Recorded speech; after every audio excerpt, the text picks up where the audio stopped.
Many have been questioning how Omri was able to freely move about Germany in the lead up to the attack, being that he was detained at least twice before and actually ordered for deportation, yet nothing ever happened. It was failure upon failure with this guy. So Omri had a history of petty crime and used several aliases in his odyssey around Europe, and he applied for asylum in Germany back in April. However, that application was rejected in June and he was ordered deported, but somehow he managed to slip through the cracks.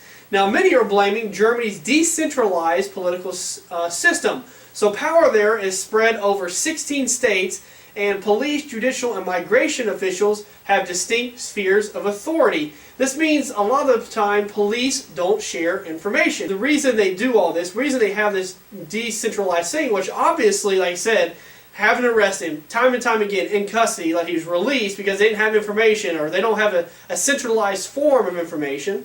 Well, the reason they have this was pretty much a reaction to the abuses of centralized power under fascist and communist governments.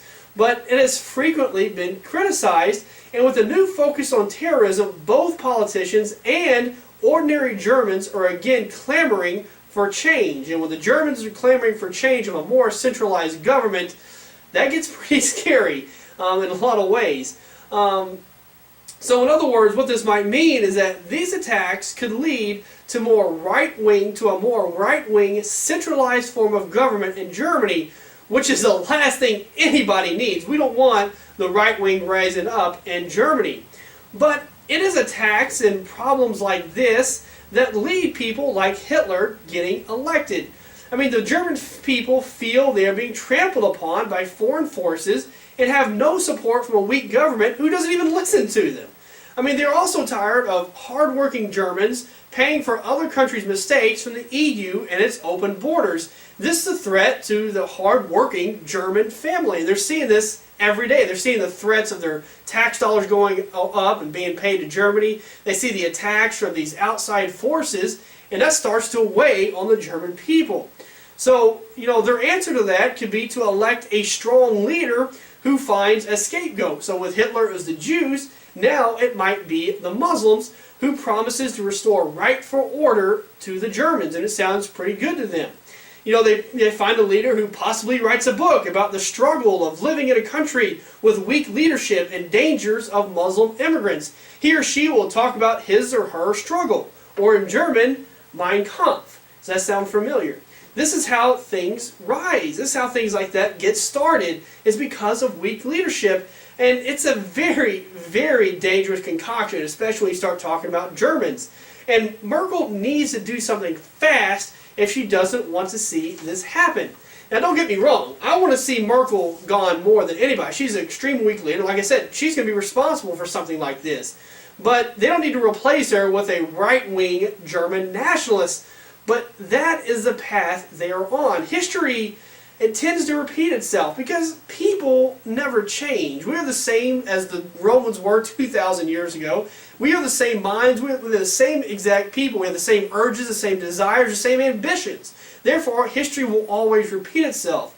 And something like this is exactly how the Fourth Reich may be created. The stage has been set for that. So they need to look at something. Like I said, the German people are already tired of this. So hopefully they can get a leader who is not, who is definitely a little bit more stronger than Merkel, but is not a strong nationalist. But that's how those guys or women, whoever does it, that's how they get into power. That's how they are created, is through this weak government. You got to remember, Germany how Hitler rose to power. I mean, Germany suffered a huge defeat in World War I, embarrassed them, and then they started blaming the Jews for it. Now, the Jews didn't do anything wrong with Germany, unlike the Muslims here. I mean, the Muslims are attacking their country and everything like that, but Jews were a good scapegoat for that. And so he talked about, and the German people knew this. They were tired of being weakened by all these outside forces, and they thought they were superior. And so they elect a strong leader, somebody who's going to make the German people rise to the top again.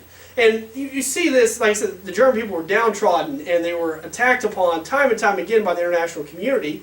And you see that here again. I mean, the German people are being attacked by these Muslim forces. They're paying all this money out to the EU, and they have weak leadership. It's the exact same formula.